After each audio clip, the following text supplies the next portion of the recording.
करुणा के महासागर, लोक गुरु भगवान अरहत सम्यक संबुद्ध,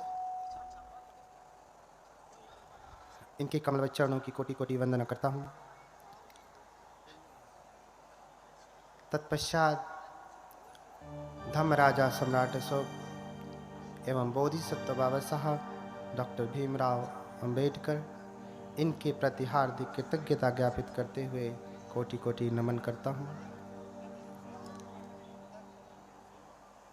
आज यहाँ आप सभी धम्म के प्रति श्रद्धावान उपासक उपासिकाएं बड़ी मेहनत से आप लोगों ने इस कथा का आयोजन किया। तमाम विघ्नों के बाद इस मऊ की धरती पर अंततः कथा लगी ही, जिसमें उपासिका उषा भारती जी जान से लगी रहीं और उनका हृदय से बाकी लोग भी सहयोग करते रहे। जैसे यहाँ पे बीच में गणमान्य उपासक वर्ग उषा भारती, भूपेंद्र वीर, सुब्बा राव भारती और सूर्य प्रताप जी। इतने ही नाम नहीं, ये जितने भी लोग दिख रहे हैं, बहुत सारे लोग इसमें आयोजक की टीम में रहे। और फिर भी जिनका नाम लिया हूँ, ये सारे विद्वान गण हैं, परम विद्वान हैं, महापंडित हैं, किंतु वो बड़े श्रद्धा भाव से स्वयं इस कथा में श्रोता बन के सुन रहे हैं। भगवत कृपा से तो उनके सामने नतमस्तक होकर के उनसे निम्न आसन पर बैठते हैं, उनसे नीचे बैठते हैं। क्यों? क्योंकि वो अपने गुरु का आदर करते हैं, अपने गुरु का आदर करते हैं, सम्मान करते हैं। जैसे गांव में पहले परंपरा थी, तो खाट होती थी तो पिता के पास में खाट पर कोई नहीं बैठता था। कोई आवश्यकता पड़ गई तो लोग खाट के दाहिने नहीं बाएं बैठते थे। ऐसा इसलिए नहीं कि वो नीचे बैठे हैं तो निम्न हैं, ऊपर बैठे हैं तो उच्च हैं, ऐसा बिल्कुल नहीं। बस इतना ही है कि अपने गुरुओं के प्रति आदर है। बुद्ध धम्म संघ को जो हम नमन करते हैं, हमने कहा बुद्धं शरणं गच्छामि, धम्मं शरणं गच्छामि, संघं शरणं गच्छामि। तो जब हम संघ कहते हैं, जब हम उनकी शरण जाते हैं, बुद्ध धम्म तो आप समझ रहे हैं, लेकिन जब हम संघ की शरण जाते हैं, थोड़ा सा आवाज तेज कर लो, तो संघ कौन है? अगर देखा जाए तो मूल संघ भिक्षु संघ है, भिक्षुनी संघ है। द्वितीयक संघ उपासक संघ, उपासिका संघ। तो संघ की शरण जाने का तात्पर्य ही हुआ कि हम संघ का आदर करते हैं, संघ का सम्मान करते हैं। और ये सम्मान, ये गौरव बुद्ध के प्रति, धम्म के प्रति भारत में भी बढ़ रहा है। ऐसा देख करके बड़ा ही आनंद होता है। कभी कभी लोगों के मन में प्रश्न होता है कि वो तो ऊंचे बैठे, हम लोग नीचे बैठे। यहाँ बहुत सारे जैसे उपासक गण हैं, डॉक्टर रामविलास भारती राष्ट्रपति पुरस्कार से पुरस्कृत हैं, लेकिन जब शील की याचना करनी हुई तो वो अपने पैरों को मोड़ करके नीचे आपके साथ बैठ करके शील की याचना किए हैं, धम्म की महिमा को, गरिमा को समझते हुए। मैं तो राष्ट्रपति से नहीं सम्मानित हूँ, राष्ट्रपति पुरस्कार से, लेकिन ये गौरव है धम्म के प्रति, संघ के प्रति, बुद्ध के प्रति। आज आप सभी कथा सुनेंगे, बहुत सारे ऐसे शब्द मिलेंगे जो आपको पचेंगे नहीं, खाते ही उसमें उबाल आने लगेगा, जी मचलाने लगेगा सुनते ही। लेकिन ये 3 दिन का प्रोग्राम है। पहले दिन जी मचलाएगा, दूसरे दिन थोड़ा ठीक होगा, चौथे दिन रोग से मुक्ति मिलेगी। शब्दों को लेकर घबराने की आवश्यकता नहीं। 3 दिन अगर आपने ठीक से सुना तो आपको अधिकतम शब्दों के उत्तर मिल जाने। इसलिए शब्द को लेकर के आप परेशान न होइए। कभी देवता, कभी देवलोक, अन्य चीजें आपको सुनने को मिलेंगी, क्योंकि ये कथा होगी, ये मूल त्रिपिटक से होगी। त्रिपिटक क्या है? ये हम लोगों का बौद्ध ग्रंथ है, बौद्धों का धर्म ग्रंथ है। और ये मूल त्रिपिटक जो पूरे विश्व में मान्य है, वो छठवीं संगीति का, छठवें संगायन का, वो संगायन जिसमें स्वयं बाबा साहब रहे हैं, डॉक्टर भीमराव अंबेडकर रहे हैं, जिस संगीति में, जिनकी देखरेख में, जिनके अनुमोदन से छठवीं संगीति संपन्न हुई है। इसलिए जो प्रमाण होंगे, जो शब्द होंगे, उन्हीं त्रिपिटक से हैं। अगर उसमें अशुद्धि होगी, गड़बड़ी होगी आपको समझने में, तो थोड़ा रुकिएगा, क्योंकि मैं जो कहूँगा वो बाबा साहब द्वारा अनुमोदित त्रिपिटक से ही कहूँगा, तो उसका अर्थ होगा, उसे आप समझिएगा। कभी कभी आपको लगेगा ये तो मिलावट है, किसी अन्य धर्म जैसा है। फिर से वही कहता हूँ कि ये बाबा साहब द्वारा छठवीं संगीति से अनुमोदित त्रिपिटक के अनुसार है।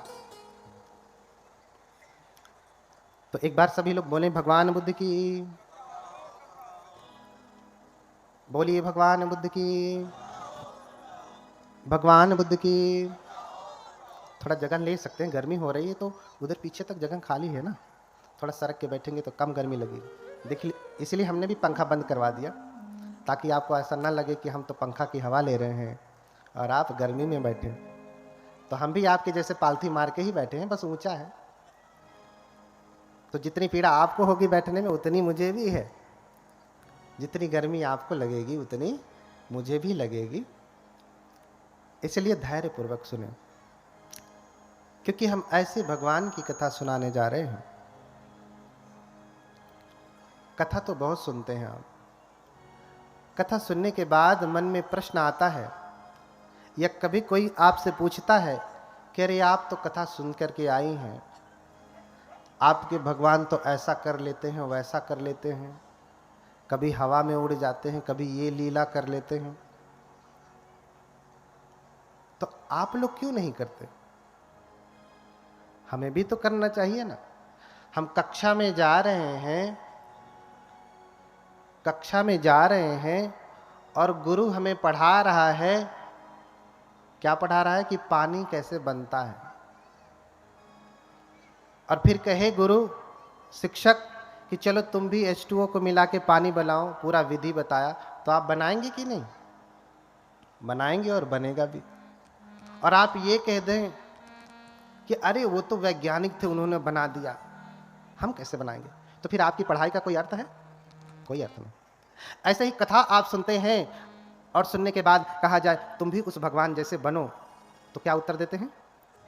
अरे वो तो भगवान है, वो तो सब कर सकते हैं, हम कैसे करें, हम तो इंसान हैं। तो फिर जब भाई भगवान है, उनका जीवन, उनका प्रसंग तुम्हारे लिए सार्थक नहीं, ये कक्षा तुम्हारे लिए सार्थक नहीं, तो सुनने का कोई अर्थ है नहीं। इसलिए क्या कारण है? तो आपको ये चरित्र सुनना पड़ेगा। अगर आप ठीक से सुनेंगे तो आपके जीवन में भी परम भगवत्ता जगेगी, आप भी भगवान हो सकते हैं। भगवान कौन? हाँ, भगवान कौन? अक्सर प्रश्न होता है कि भगवान किसे कहते हैं। बौद्ध धर्म में भगवान नहीं होते, अन्य लोगों को भगवान कहा जाता है। शब्दों को लेकर के लोग लड़ाई करते हैं, भगवाधारी भगवाधारी कहते हैं। आप शब्द भी देखें, भगवा, क्या भगवा शब्द संस्कृत में है? क्या भगवा शब्द हिंदी में है? क्या भगवा शब्द अंग्रेजी में है? हाँ, उर्दू में है, अरबी में है, फारसी में है, इटाली में है, किसी में है? नहीं। किस में है? मूल पाली और प्राकृत में ही भगवा है। प्राकृत में भी भगव शब्द है, पाली में भगवा है। और अगर हम ये कहें कि ये भगवाधारी भगवाधारी, तो आप किसको कह रहे हैं? बुद्ध को कह रहे हैं। किसको कह रहे हैं? बुद्ध को कह रहे हैं। क्यों? क्योंकि पाली में ही भगवा शब्द होता है, किसी अन्य भाषा में नहीं होता। और पाली बुद्ध की मूल भाषा है, पाली बुद्ध की मूल भाषा। इसलिए भगवा शब्द समझे, भगवान किसे कहते हैं? भगवा माने भगवान। हिंदी में करेंगे तो भगवान हो जाएगा, हिंदी में भगवान हो जाएगा। पाली में कहेंगे तो भगवा हो जाएगा, भगवतो हो जाएगा, भगवंत हो जाएगा। भगवंत नॉमिनेटिव केस में भगवा भगवंत ही होता है। कथा में लिखा है ना, बुद्ध चरित भगवंत कथा। अब भगवंत से भी आपत्ति होती है। विभक्ति पढ़ेंगे, जैसे हर शब्द का रूप होता है। बालक का संस्कृत में बालक है, बालक बालक होता है ना, ऐसे पाली में बालको बालका होगा, दो ही वचन होते हैं। और भगव शब्द का, भगवा शब्द का भगवा ही होगा, भगवंत होगा, पहले ही विभक्ति एक वचन में, नॉमिनेटिव सिंगुलर केस में, पठमा एक वचन में आपको भगवा भगवंत ही होगा। भगस पापकाधमा भगवाते नमति। जिसने राग को भग्न कर दिया, क्या कर दिया? राग को भग्न कर दिया। राग क्या है? हमारी पांचों इंद्रियों के द्वारा जो आकर्षण होता है वही राग है। जैसे आंख से रूप देखा, रूप क्या है? जो भी चराचर जगत में दिखाई दे रही है आंखों से, ऑब्जेक्ट जो भी है। हम आंख से सुंदर स्त्री देखते हैं तो क्या पैदा होता है? क्या पैदा होता है? राग की बड़ी सुंदर स्त्री है। कोई स्त्री पुरुष को देखती है इन्हीं आंखों से तो क्या पैदा होता है? चक्षुना संपस्सजो रूपं उपपज्यति चक्षु विज्ञानम। जब आंख से हम रूप देखते हैं तो क्या पैदा होता है? चक्षु का विज्ञान पैदा होता है। वो अच्छा और बुरा दोनों हो सकता है। स्त्री सुंदर है तो बहुत सुंदर है, स्त्री कुरूप है तो अरे, ऐसे पुरुष के संदर्भ में भी। तो जिसने राग को भग्न कर दिया, आंखों से हम राग पैदा करते हैं। देखिए, हम हर चीज से स्वाद लेते हैं, स्वाद नहीं लेते। जिस चीज में स्वाद नहीं है वो चीज आप कभी भी नहीं खाते। अच्छा, स्वाद आपने स्वाद लिया है? किस किस चीज से स्वाद लिया है बताएं?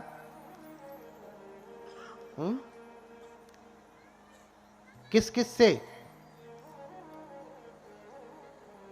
सलायतन फसजो रसंग वे विमर्तति।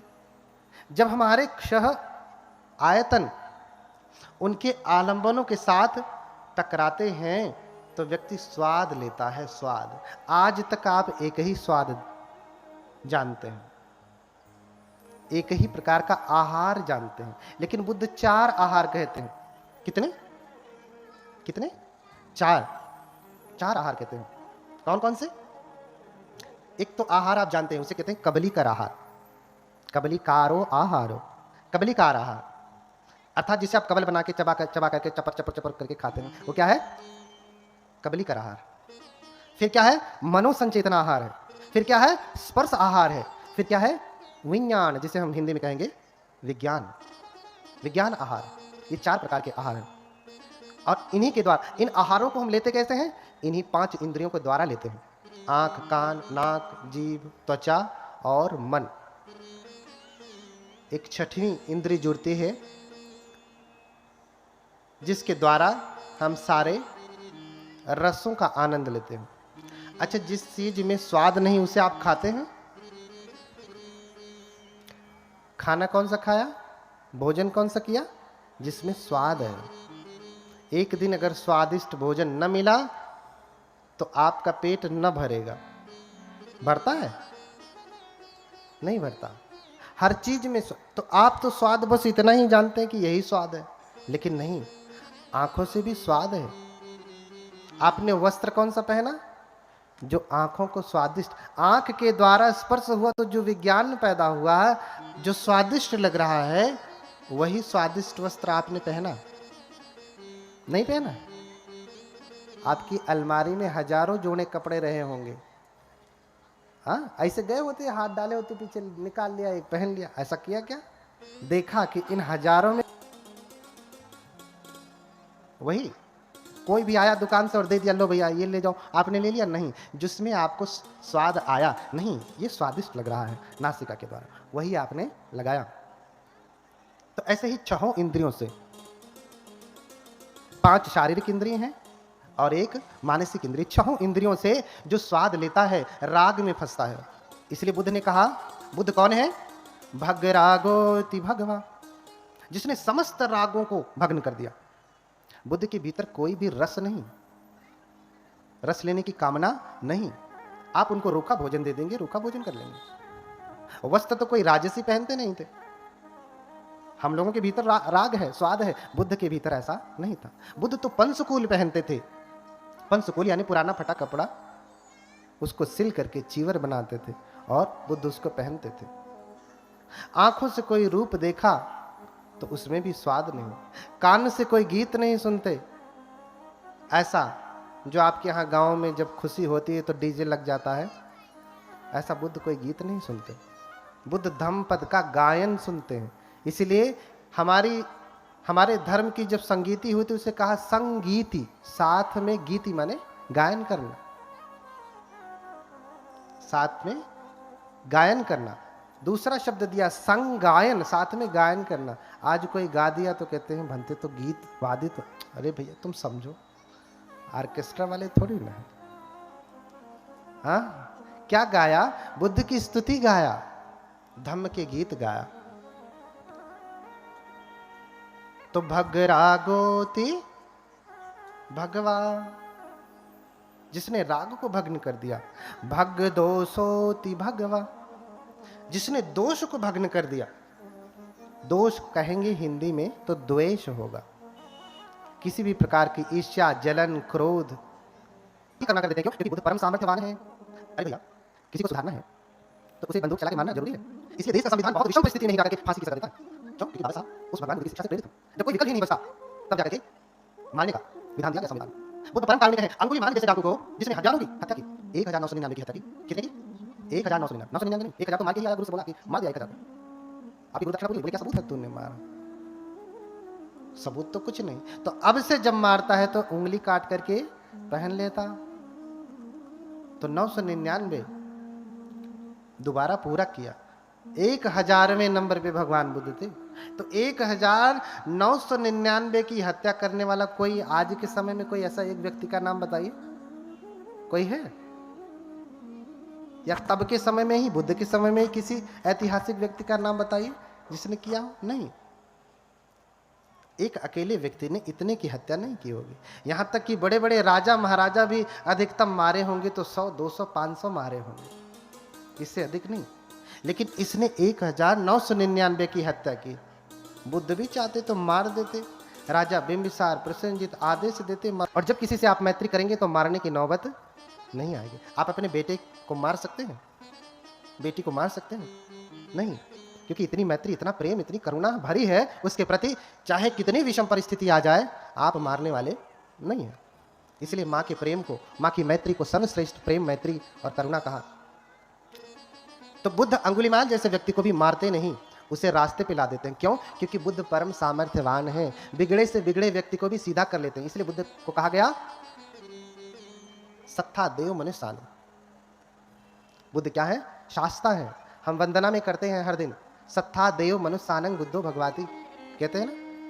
भगवान बुद्ध मनुष्यों और देवताओं के भी गुरु हैं। आप रोज पाली में वंदना करेंगे, सत्ता देव मनुष्यानंग बुद्धो भगवाती। देव मनुष्यानंग, अगर मनुष्य ही देव होता है तो फिर दूसरा शब्द लगाने की क्या आवश्यकता है? मनुष्य ही देव होता है तो दूसरा शब्द लगाने की क्या आवश्यकता? सत्ता मनुष्यानंग बुद्धो भगवाती, देव मनुष्यानंग क्यों कहा? तो बुद्ध परम सामर्थ्यवान है। बिना मारे, बिना चोट पहुंचाए व्यक्ति को सन्मार्ग पे लगा देते हैं। भैया तुम सच में भगवान हो तो ठीक करके दिखाओ ना। गोली मारना तो आम आदमी कर लेता है। इसलिए भग दोषोति भगवा, भगवान समस्त दोषों से विरहित है। और भग मोहोति भगवा, भगवान के भीतर कोई मोह नहीं, कोई अज्ञानता नहीं, कोई मूढ़ बुद्धि नहीं। इसलिए जब उन्हें शरीर त्यागना था तो अज्ञान में शरीर नहीं त्यागे, अभी तो घोषणा कर दी आज से 3 महीने बाद। जगह भी बता दिया, समय भी बता दिया। आज से 3 महीने बाद कुशिनारा में 2 साल वृक्षों के नीचे अंतिम पहर, तीसरे पहर में मैं अपने शरीर को त्याग दूंगा। और हुआ भी ऐसे। भगवान 3 महीने बाद कुशिनारा, कुशीनगर में पहुंचते हैं, 2 साल वृक्षों के नीचे लेटते हैं और अंतिम पहर जैसे ही शुरू होता है भगवान अपने शरीर को त्याग देते हैं। ऐसा कोई हुआ आज तक जिसने कहा कि इतने बज के इतने मिनट पे मरूंगा और मर गया? बता दे। क्यों? क्योंकि बुद्ध सारे मोहों से विरहित है। बुद्ध परम सजग है, परम ज्ञानी है। उनके भीतर मोह अर्थात बाल बुद्धि, अज्ञानता, मूर्खता, बुद्ध उन सबसे परे हैं। इसलिए भग्ग रागोति भगवा, भग्ग दोषोति भगवा, भग्ग मोहोति भगवा, भग्गस पाप का धम्मा, भगवा तेन उच्यति। जिसने समस्त पापों को उत्पन्न करने वाली जड़ को ही भग्न कर दिया, तोड़ दिया, खंडित कर दिया, उसे क्या कहते हैं? भगवान कहते हैं। भगवान, उससे भगवान कहते हैं। यानी बुद्ध किसी भी प्रकार का दोष नहीं करते। बुद्ध पत्नी के साथ नहीं रहते, बुद्ध बच्चे को के साथ नहीं रहते, बुद्ध गृहस्थी में नहीं रहते, बुद्ध ऐसा कोई कार्य नहीं करते जिससे पाप पैदा होता है या पाप को बढ़ावा मिलता। भग्गस पाप का धम्मा, जितने धर्म अर्थात क्या होता है? भग्गस पाप का धम्मा, धर्म का अर्थ आप क्या समझते हैं? धम्म अर्थ आप क्या समझते हैं? अगर आप पाली पढ़ेंगे तो बहुत सारे अर्थ हैं धम्म के। प्रदेश में खड़े खड़े बहन बेटियों की इज्जत नहीं रह जाती, ऐसा आपने सुना कभी किसी न्यूज़पेपर में? सुना होगा तो वर्ष में एक आध बार। कितनी बार? वर्ष में एक आध बार। क्योंकि बुद्ध का ही वचन है, यो हवे रखति धम्मं, धम्मं रखति सो परे। क्या कहा? जो धर्म का पालन करता, रखति माने रक्षा करना। क्या करना? रक्षा करना। तो धर्म की रक्षा कैसे होगी? उसका पालन करने से होगी। आपने गाड़ी ले लिया और लाके खड़ी कर देंगे तो गाड़ी सुरक्षित बची रहेगी? कभी चालू मत करिए, कभी कुछ मत करिए, चलाइए मत। आपकी ये भौतिक गाड़ी भी अगर आप 1 वर्ष तक ला करके खड़ी कर देंगे तो वो चलेगी नहीं। तो रक्षण कैसे होता है? उसका पालन करने से। तो यो हवे रखति धम्मं, धम्मं रखति सो परे। जो धर्म की रक्षा करता है, धर्म भी उसकी रक्षा करता है। इसका ज्वलंत उदाहरण आप अपने देश में ही देख सकते हैं। बाकी बौद्ध देशों में जाने की तो जरूरत ही नहीं है। बौद्ध देशों में जाने की जरूरत नहीं है। इतना सामर्थ्य है भगवान बुद्ध के धम्म में, भगवान बुद्ध की शिक्षा में, भगवान बुद्ध के ज्ञान में। आज उसी की कथा सुनेंगे कि कैसे जन्म हुआ, कैसे ज्ञान प्राप्त किया और क्या क्या उपदेश दिए। और ध्यान से सुनना कि कैसे कोई व्यक्ति बुद्ध हो सकता है। आज आप अपने बेटे को क्या बनाना चाहते हैं? बेटी को क्या बनाना चाहते हैं? IAS, PCS, डॉक्टर, इंजीनियर, सब कुछ बनाना चाहते। द बुद्धा टू बी, होने वाले बुद्ध। इसीलिए कहा बोधि का सत्व है। सत्व यानी प्राणी, होने वाले प्राणी हैं, होने वाले बुद्ध हैं। और उन्हीं को आप मानते हैं। लेकिन बोधिसत्व की चर्या कैसी है आपको समझना पड़ेगा। तो ये चर्या आपको बुद्ध कथा ही बताएगी। बहुत समय पहले की बात है, बहुत समय पहले की बात है। अमरावती नाम का एक नगर था, जो कि भारत पूरी तरीके से बदल गया। आज आप अमरावती कहेंगे तो उधर महाराष्ट्र में है, उधर ही कहीं अमरावती है। क्योंकि भारत की पूरी भौगोलिक दशा ही बदल गई।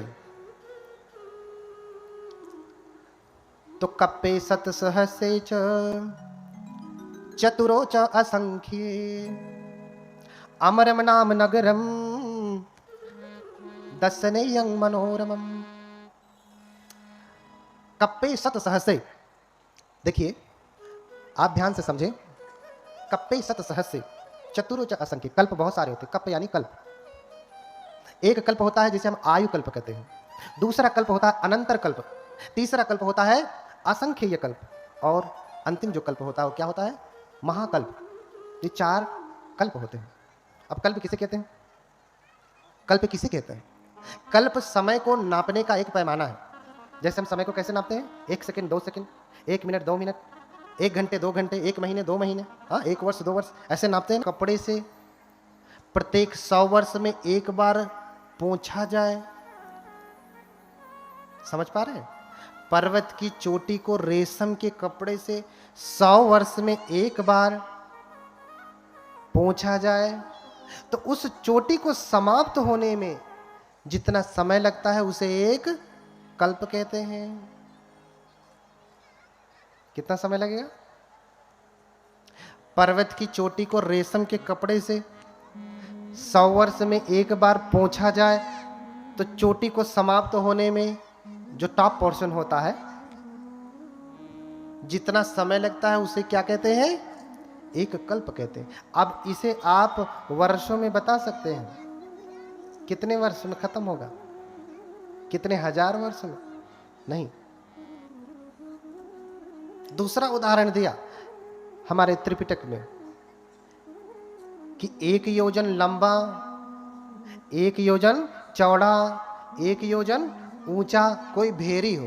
भेरी यानी बॉक्स समझिए आज के समय में। 1 योजन कितना होता है? 1 योजन में 3 कोस और 1 कोस में 3 किलोमीटर। कहीं कहीं 4 का वर्णन है, 3 ही मेजर समझा जाता। तो 1 योजन में कितने किलोमीटर हो गए? 9।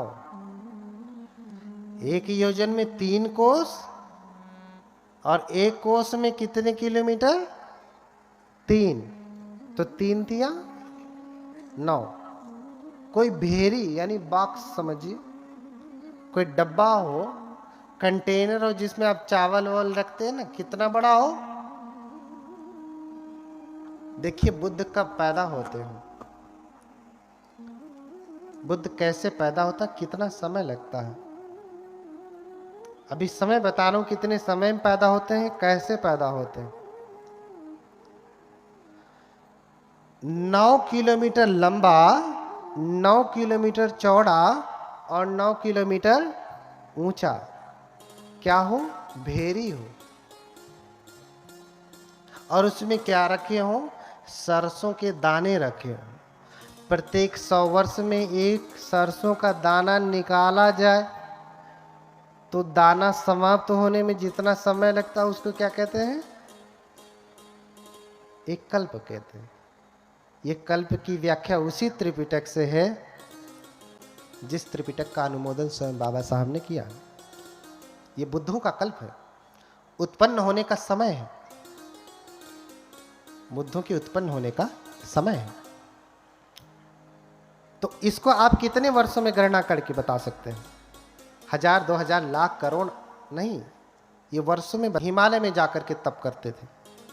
क्यों तप करते थे?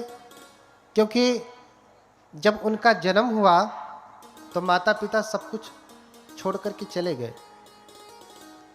सबके माता पिता सब कुछ छोड़ के ही जाते हैं, लेकिन किसी की आंखें खुलती हैं, किसी की नहीं खुलती हैं। और जब सब कुछ छोड़ करके गए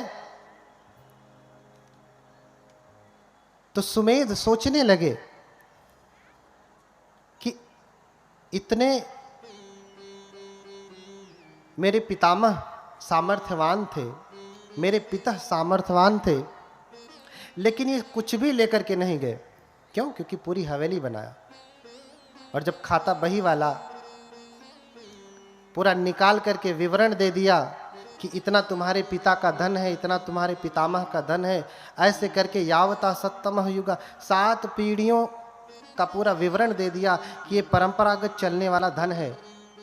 तो सुमेध सोचने लगे मेरे पिता भी नहीं लेकर के गए, दादा भी नहीं लेकर गए, परदादा भी नहीं लेकर गए, उनके भी पिता, दादा, परदादा, उनके ऐसे 7 पीढ़ियों तक से कोई नहीं लेकर के गया, ये धन तब से है।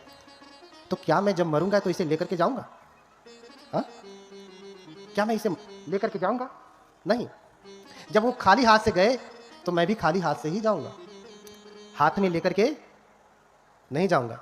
इसलिए कबीरदास कहते हैं कि कबीर शोधन संचय जो आगे को होए, अरु शीस चढ़ाए पोटली ले जात न देखा कोई। किसी को देखा आपने?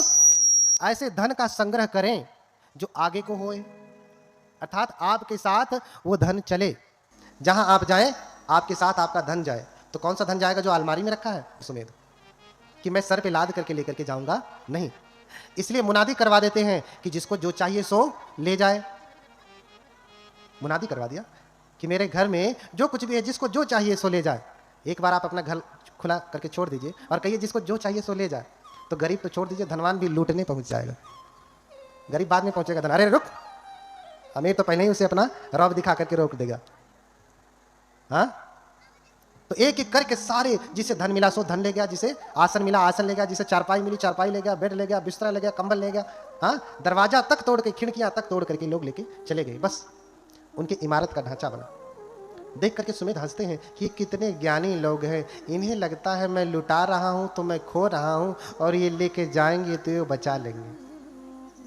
हाँ, ये बचा लेंगे। इसलिए सब कुछ छोड़ दिया और ऋषि का वेश धारण कर लिया, सन्यासी का, प्रवज्जित का रूप धारण कर लिया।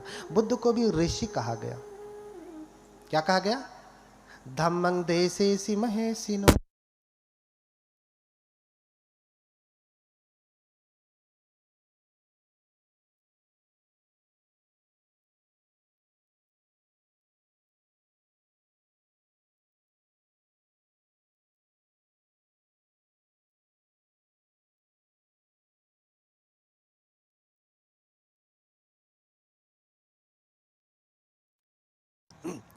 बुद्ध नाम स्मरण मुख शुद्धि में। अगर बुद्ध के नाम का स्मरण करते हैं ना तो मुख की शुद्धि होती है, मंजन ब्रश करने से नहीं।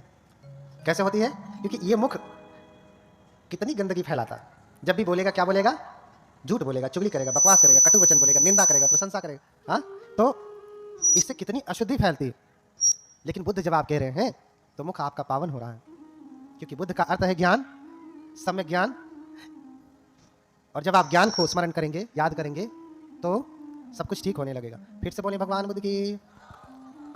हाँ, तो इसीलिए समगहित्वान विहरन्तो समाहितो सत्ताहभ्यंतरे पंचो अभिज्ञा अठ विधम पिच। हाँ, थोड़ा तेज करिए।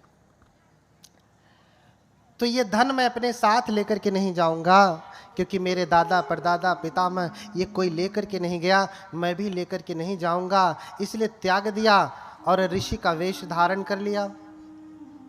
ऋषि यानी तपस्वी, मुनि यानी तपस्वी। बुद्ध को भी मुनि कहा, और मुनि की बड़ी परिभाषा की, मुनि की बड़ी परिभाषा की कि कोई मौन रहने से मुनि नहीं होता, ना मौन ही न मुनि होती। मूल्य रूपो अविद्यसु। म्यांमार में एक विहार है, मंदिर, एक विहार है जिसका नाम ही है